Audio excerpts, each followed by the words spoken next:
Happy Monday. It's the first show of the year. Yeah, I decided to start a new season.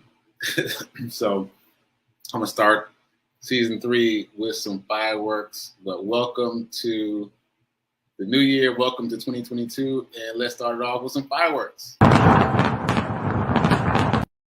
Okay, Happy New Year, everybody. I hope you had a good New Year's celebration, good holiday, all that good stuff. Hope you stepped into the new year with a new attitude and all the things. Okay, so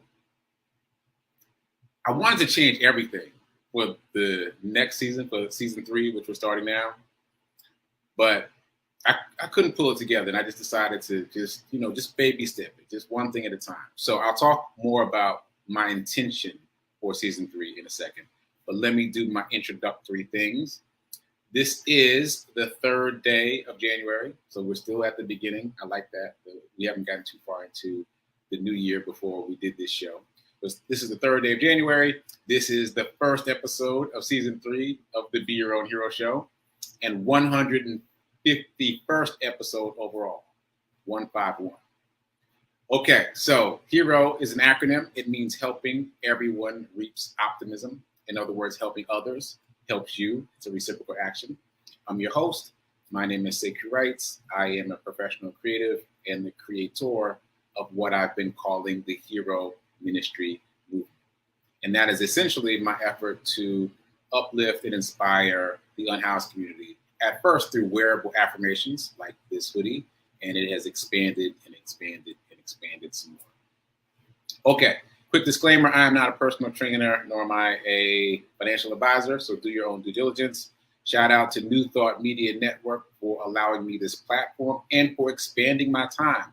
Those of you who've been watching the show for a while know that this started off as a segment of Rev Melissa's show, just a couple seconds there, and then a couple minutes there, and then 15 minutes solo, and now a half hour solo. So I am grateful to New Thought Media Network for allowing that expansion to happen. So appreciate that. Check them out at ntmedia.org to see the other programming on the network and also to make a donation. NT Media, the New Thought Media Network, is a nonprofit, so your donations are tax deductible. Okay, that said, check me out here Monday through Friday, 9:45 a.m. Eastern Time, for new episodes of the Be Your Own Hero show. If you miss an episode, you can always watch the replay on my Facebook page or my YouTube page, or the Facebook and YouTube pages for New Thought Media Network. Okay, last but not least, if this show provides any value, please like, please comment, please share. Don't keep it all to yourself. If you feel like there was something good, spread the joy and also make a donation. All that information is in the show notes, which is, if you're watching on YouTube or Facebook, you can just scroll up and you'll see some text underneath the show. It has all the information in it. Okay, so I think that's all the introductory stuff. Let's get into some HERO Ministry Movement news. Before I do that, shout out to the heroes in the chat. Shout out to Tim with the cup of coffee and the Happy New Year's. What is that thing called? I can't even remember what it's called, but obviously it's a celebratory item. All right, shout out to Gladys. Shout out to Linda. First Monday of 2022. Yes, it is the first Monday of 2022. That's an auspicious day to start the show. I appreciate that. Okay, so lots of small things I want to talk about in terms of HERO Ministry Movement news. So first, as I said, I'm starting a new season. That's mostly in terms of how I think about the progression. So season 1 was essentially finding my legs. As I mentioned earlier, it started off as just a segment of Rev Mel's show. And at that point, it was an update as to what was going on with HERO hoodies specifically, because that's all it was at that point. I was doing HERO hoodie drops in different cities and making donations to different nonprofits and to the unhoused. And then it has expanded and expanded. And so when it became its own show, it was kind of finding the rhythm, season 1. And season 2, obviously, was about financial abundance. And season 3, I'm calling the doing season. The doing season, like kind of putting it in action. putting all of it in action, but really putting the financial information in action. So I hope that bears out. That's my intention, and we'll just play it as it goes. So that said, I started off the new year. I would love to hear how you guys celebrated the new year. So drop that in the chat, and I'll get to those in a second. But how I started the new year was very serendipitous. There was a run, which was co-sponsored by Black Men Run, Black Men Run Nashville chapter, and Fleet Feet, which is a sneaker store that I still haven't been to. I have to get there. But anyway, they had a run called a resolution run, like a New Year's resolution run.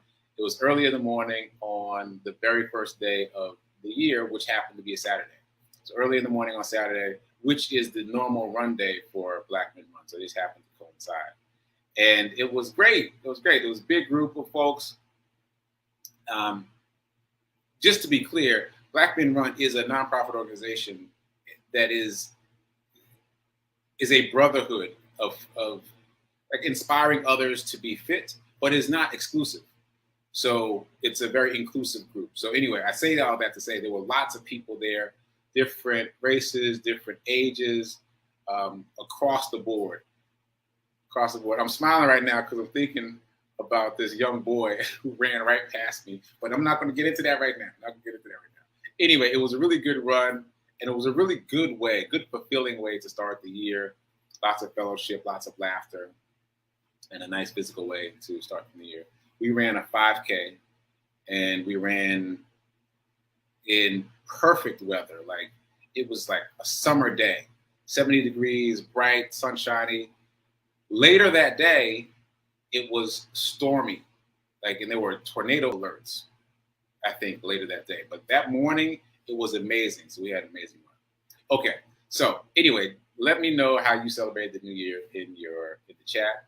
And here is an addition to Studio D. I've been adding things bit by bit, but I got a new medal. Look at this. Look how big this thing is. Not only is it big, it spins. This part spins.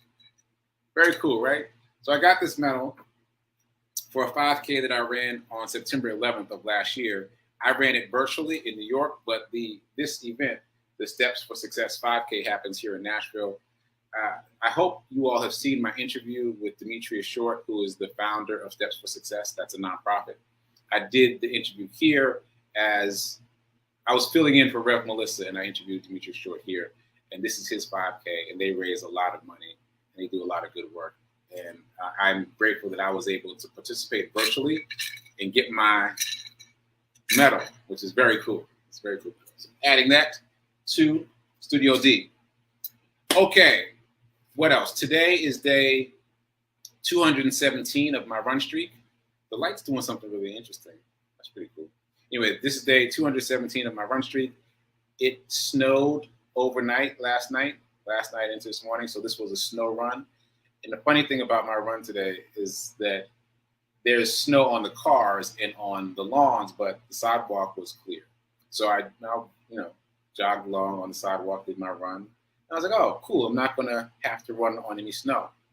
And it wasn't until the very last leg of my run, the overpass over the highway, the stairs were dry going up. So I was surprised when I got to the top and I saw that it was all snow and ice over the overpass. And I thought, in that moment, isn't that just like life? Like sometimes the hardest part is that last leg to get to the finish line. So anyway, I've run on ice, snow and ice before, because if you've been following my run streak, I have done most of my running outdoors because I wanted to, in some way, emulate what is happening with the unhoused out there in the world. Like, they don't have the choice to be out of the elements. And so I wanted to kind of experience what that's like for at least small periods of time. And so that's been very instructive for me. And the added benefit is I have gained experience. So this wasn't my first time running on snow and ice. So I remembered some things from the last time that made it a little bit easier. So no mishaps, no issues, smooth sailing. So that was day 217 of my run streak. I've been running every day, at least a mile a day for 217 days in a row. And we're going to keep going and see what happens. I'm eager to create another charity component of the run streak. I've mentioned that before. Haven't quite solidified anything yet, but I was talking to some folks recently about how different it feels. Like when I started running for me, it was a personal challenge. But then when it became a run for others, it hit me differently. It hit my spirit differently. And so I missed that feeling. So I will soon create a new charity element. I've been brainstorming a couple things. And as you know, I've been invited to do a couple things. So I'm just trying to get the right thing. But definitely got to make that happen in January because it orders my steps in an entirely different way. That's it. Moving on. Okay, so quick shout out to a couple of the folks that said that they are inspired by me. I got a couple of those, one today and one over the weekend. So very cool. That's very cool. So basically, they said that they were inspired by me to do some fitness-related things, to start something else. So start some fitness-related goals for themselves, and they're thinking about me. So I'm very excited to be an inspiration to others in that way. Okay, so let's see. I think I'm gonna mention this podcast coming up again. Is coming up on January 16th. This is Regina Smithwick. She has invited me to come on her show and talk about Get Rich 101, which is right there.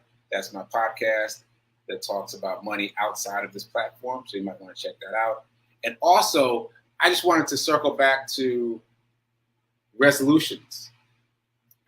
So I posted this on Facebook. So some of you may have seen this. But recently, relatively recently, past couple of years, I stopped doing New Year's resolutions and I started doing, I don't even know what to call them really. But what I do instead of New Year's resolutions is I write down what I accomplished in the previous year, what actually happened in the previous year that I was proud of. So that has been very empowering, even more than it sounds, because I think it's about the energy is focusing on what you have. The energy is focusing on what I have already, as opposed to focusing on what I want to have. And that energy feels very different. So instead of like, these are the things I want to make sure I do, it's these are the things that I've already done and I feel good about them. So I did that exercise with a couple of folks over the weekend, and it was really empowering for them too. So I invite you to do that. Whether you do resolutions or not, I invite you to celebrate yourself for the things that you already accomplished in the past year. And the past year was a rough year for a lot of folks. So celebrate yourself. Okay, that said, I'm moving on again. So let's do our morning Zen. Today's morning Zen comes to you from the Dalai Lama. And this is something that I highlighted before, I guess a year ago. And it still hits really hard. So here we go. Dalai Lama, January 3rd. To be aware of a single shortcoming within oneself is more useful than being aware of 1,000 shortcomings in somebody else. So I stumbled a little bit, so I'm going to read it again. To be aware of a single shortcoming within oneself is more useful than to be aware of 1,000 shortcomings in someone else. That's strong stuff. That's strong stuff, because how often do we sit around keeping track of other people's shortcomings instead of monitoring our own? Mind your business, stay in your lane. You don't know what that person's life trajectory is. You don't know what lessons they need to learn to move them to their highest point. You stay on your yoga mat. You stay on your yoga mat. That's essentially what that says.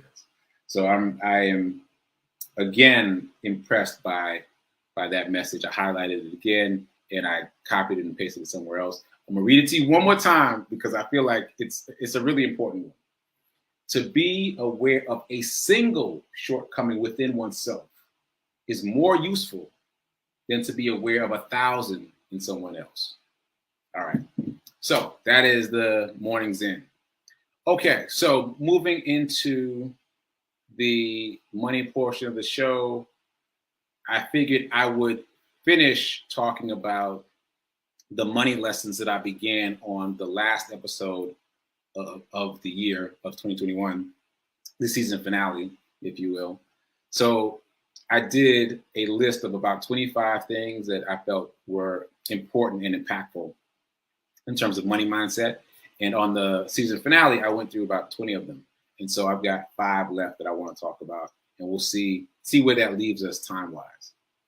Okay, so before I do that, let me just check and see what's going on with the comments. There's more Happy New Year's. Yeah, I don't know what that thing is either, Tim, but it's very, very celebratory. Okay, so in terms of the other 5 things that I didn't quite get to on the last episode of the year, again, I'm highlighting my biggest money lessons personally. So number 21 was invest in yourself. You are your biggest asset, so you must invest in yourself. As we're talking about investing and the importance of investing, and how investing is not optional, like you must invest, you also must invest in yourself. You've got to give yourself the opportunity to continue to grow. Who was I watching? I was watching Jay Shetty this weekend, and he was talking about how once people get to a certain age range, like 30s, 40s, 50s, and above, people stop learning. They just stop seeking out knowledge. They start just entertaining themselves and not learning. And he suggests that the way you maintain your youth is by learning. There's something that happens in the brain. It fires and wires in a certain way when you keep learning, especially if you try to learn something hard. Like learning a language, for example, is one of the best ways to fire and wire your brain for youth, for longevity. So anyway, that's a bit of a tangent, but the point is we should invest in ourselves. Find something to learn, especially circling back to something I said in the first 20 items, especially if there's something that we're learning can be a high income skill, because then you're wiring yourself for success and longevity and youth, and also adding a skill to your repertoire that could change your financial life. So 21, invest in yourself because you are your own biggest asset. Okay, 22, your money is not safe. Your money is not safe. This is something that I've been trying to drill home for myself, because again, a lot of these lessons that I've learned are counterintuitive to things that I learned in life. So the idea that putting money into savings and into some of the tools that we've heard a lot about, IRAs, pensions, etc., that it's not safe in those places is a bit of a shift in terms of mentality. But that's the learning that I've been coming to. It's not safe in the places that we think it's safe in, because number one, we're not earning the amount of interest that we need to be earning. And again, we said on the season finale that we need to be earning at least 10% or better on our money. And also because of fees, the hidden fees that in a lot of the tools that are promoted for savings, like 401ks, IRAs, pension funds, etc., there are hidden, and financial advisors. I don't want to forget that. And financial advisors, there are hidden fees. Hidden in that the fees are listed, but it doesn't tell you that they're compound fees, which means the fee gets bigger and bigger and bigger as the amount of money you have saved gets bigger and bigger and bigger. And I gave an example maybe a couple of weeks ago of a portfolio where at the end of the time period, I think this was for a mutual fund, and at the end of the time period, the person was able to extract $100,000, which is not bad, but the fees added up to $400,000. $400,000 versus $100,000.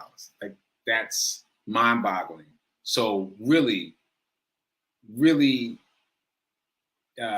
digest the idea of your money not being safe in the places where you have it, and investigate. Look for the fees, find out if they're compound fees. And if they are compound fees, you're probably best taking that money out of wherever it is and taking the penalty and moving that money into an index fund in the stock market, where you're going to get like 10 to 30% return based on historical performance, which is not definitively an indicator of future performance, but the index funds have done historically well and barely stumbled at all during the pandemic.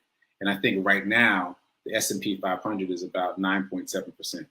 So like that 9.7% return plus dividends can easily recoup whatever fee you have to pay to extract your funds from that tool. So anyway, do the research. I'm not a financial advisor, but look into it if you've got your money in a place that you quote unquote consider safe. Okay, so that's 21 and 22. 23, use debt to buy assets. Use debt to buy assets. Again, that's another one that I really have to work to get my mind around. Because what happens is, like, let's use an easy example of getting debt.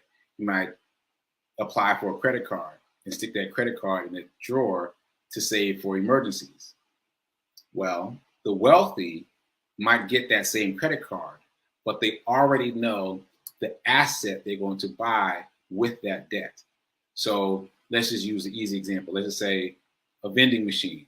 They get a credit card, right? Apply for a new credit card. And as soon as they get the credit card, they'll buy the vending machine, and the vending machine starts spitting money back into their pockets, into their investments, and they'll spend a portion of that money, the money that's coming in, to pay off the debt. So let's just say they got a credit card for $1,000. They bought a vending machine for $1,000. But now the vending machine is making money, and the money that the vending machine is making, a portion of that income goes to paying off the $1,000 debt of the credit card. So it's just really a shift in mindset about how to use debt as a tool. Richard Kiyosaki, the author of Rich Dad, Poor Dad, calls it other people's money. And many other people do as well. Use other people's money to buy assets, and then use the revenue from the assets to pay for your liabilities. It's a really